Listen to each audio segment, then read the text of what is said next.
Welcome, friends.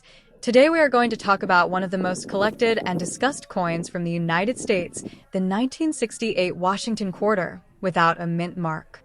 At first glance, this coin may look like an ordinary 25-cent piece, something you might still find in your pocket change. But when we dive into its history, its background, the way it was minted, the number of pieces made, and the varieties and errors that exist, you will realize that this quarter is not just a simple coin.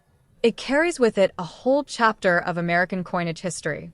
For the next 90 minutes, we will explore everything about it, and by the end of this journey, you'll have a complete idea about how much it is worth in today's market and why collectors still care about it. The Washington quarter had already been around for decades before 1968. It was first introduced in 1932 to honor the 200th birthday of George Washington, the first president of the United States. Initially, these quarters were made of 90% silver, but in the mid-1960s America was facing a coin shortage, and the rising price of silver was making it unprofitable to continue using precious metal in such everyday coins. The Coinage Act of 1965 brought a major change. Silver was completely removed from the quarter and dime, and from then onwards these coins were made of a copper-nickel-clad composition. The 1968 quarter belongs to this new era of coinage, which means it is not a silver coin. It has a pure copper core, layered with an alloy of 75% copper and 25% nickel on the surface, giving it the familiar silvery color. This is why the melt value of the coin, meaning the value of its metal content, is very low, only a few cents, much less than the face value of 25 cents.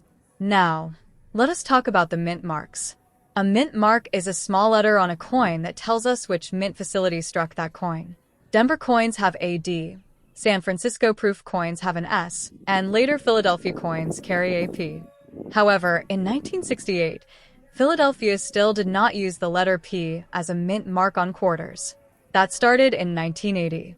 So if you see a 1968 quarter with no mint mark, it simply means it was struck in Philadelphia. Many beginners think that a missing mint mark is some kind of rare error, but in this case, it is not an error at all. It is the standard issue. Over 220 million quarters were minted in Philadelphia that year, without any mint mark. Denver made about 100 million with the D mark, and San Francisco struck a few million proof coins for collectors. Because the Philadelphia mintage was so high, this coin is quite common. You can still find it in circulation today, even though it is more than 50 years old. In heavily circulated condition, the coin is worth only its face value, 25 cents.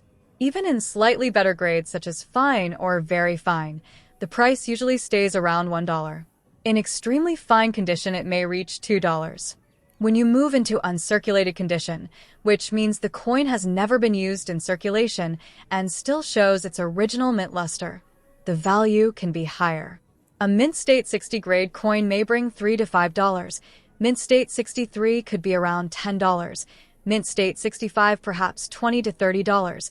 Mint State 66 around $40 to $70. Very high grades like Mint State 67 can be worth $150 to $300, and if by chance you own a perfectly preserved Mint State 68 example, which is extremely rare, the value can shoot up to $2,500 or even $4,000 at auction. That is the magic of coin grading. Two coins that look almost the same to the untrained eye can have completely different values depending on the small details of preservation. Coin grading is done on the Sheldon scale from 1 to 70.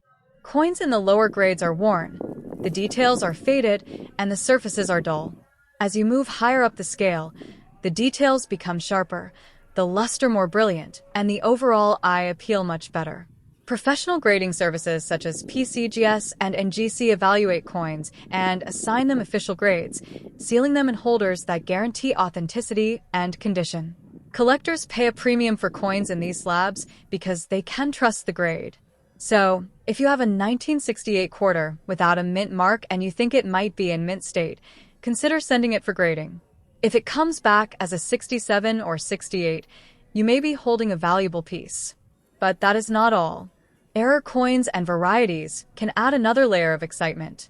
While the regular 1968 quarter is common, certain errors can make it rare. For example, coins with off-center strikes, doubled dies, or missing clad layers are worth far more than face value. Collectors have paid hundreds of dollars for these types of mistakes. Some sellers on eBay list rare error coins from 1968 for prices in the range of $100 to $700. Of course, errors must be genuine and not caused by damage after the coin left the mint. That is why authentication is important.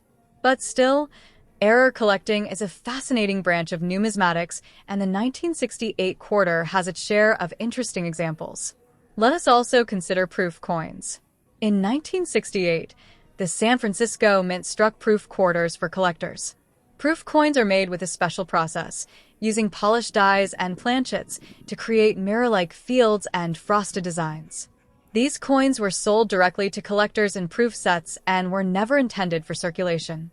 A proof 1968s quarter in regular condition may be worth around $5 to $10, while higher-graded deep cameo examples can bring much more. Even though your question is about the no mint mark Philadelphia issue, it is good to keep in mind that other versions of the 1968 quarter exist and have their own values. Now, let us imagine how a collector might approach the 1968 quarter. At first, it might seem too common to bother with. But think about building a complete Washington quarter set. You need examples of each year and each mint. For 1968, that means the Philadelphia no mint mark, the Denver D, and the San Francisco Proof S. Many collectors try to get high-grade examples for their albums or registry sets. That demand keeps prices healthy for the top grades, even when the lower grades remain cheap. Registry competition, where collectors try to have the best possible set graded by PCGS or NGC, can push the price of a single coin to surprising heights. Let us also look at the historical context again. 1968 was only 3 years after the Great Transition from silver to clad coinage. For many Americans, it was still a time of adjustment. People had been used to silver coins for generations, and suddenly the quarters in their pockets were no longer made of precious metal. They looked and felt a little different, and for some, it was a sign of inflation and change. Today, when we look at a 1968 quarter, we are not just seeing a piece of money, but also a piece of history from a turbulent decade in America. The Vietnam War was ongoing, civil rights movements were active, and the economy was shifting. This coin circulated through all of that, carrying with it the everyday life of millions of Americans. So, when you hold a 1968 no mint mark quarter in your hand, you are not just holding a piece of metal worth 25 cents. You are holding a story. The story of how the U.S. Mint responded to economic pressures, how coin collecting adapted, how millions of these coins were made and used, and how some of them survived in pristine condition to become valuable treasures for collectors today. If you are watching this video because you found a 1968 quarter without a mint mark and you wondered if it might be worth a fortune, the honest answer is, most of them are not. Most are worth only a quarter, maybe $1 if slightly nicer. But there is always the chance that yours is better. Maybe it has the right mint state preservation. Maybe it has a rare error. Maybe it is a proof coin you did not recognize. That is why coin collecting is so exciting. Every coin tells a story. Every coin has potential, and sometimes you really do find a hidden gem where you least expect it. Before we close, let us talk about how you can examine your coins more carefully. First, always handle coins by the edges, not the faces, to avoid fingerprints and damage. Use a good magnifying glass or jeweler's loupe to inspect details.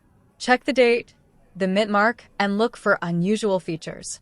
Compare with online resources, price guides, and auction results. If you suspect you have something valuable, consider professional grading. And if you are just enjoying the hobby, remember that even common coins are worth keeping when they help complete a collection or tell part of the story. In conclusion, the 1968 Washington quarter without a mint mark is mostly a common coin, but in top grades or with special errors, it can be worth significant money. Collectors appreciate it as part of the larger Washington quarter series, and it remains a popular coin to study and collect. So check your change, look closely at the coins you already have, and who knows, you might be holding something much more valuable than you thought. Thank you for spending this time with me. I hope you enjoyed learning about the 1968 quarter. Do not forget to like, share, and subscribe for more deep dives into the fascinating world of coins. Keep searching, keep collecting, and remember, history is in your pocket.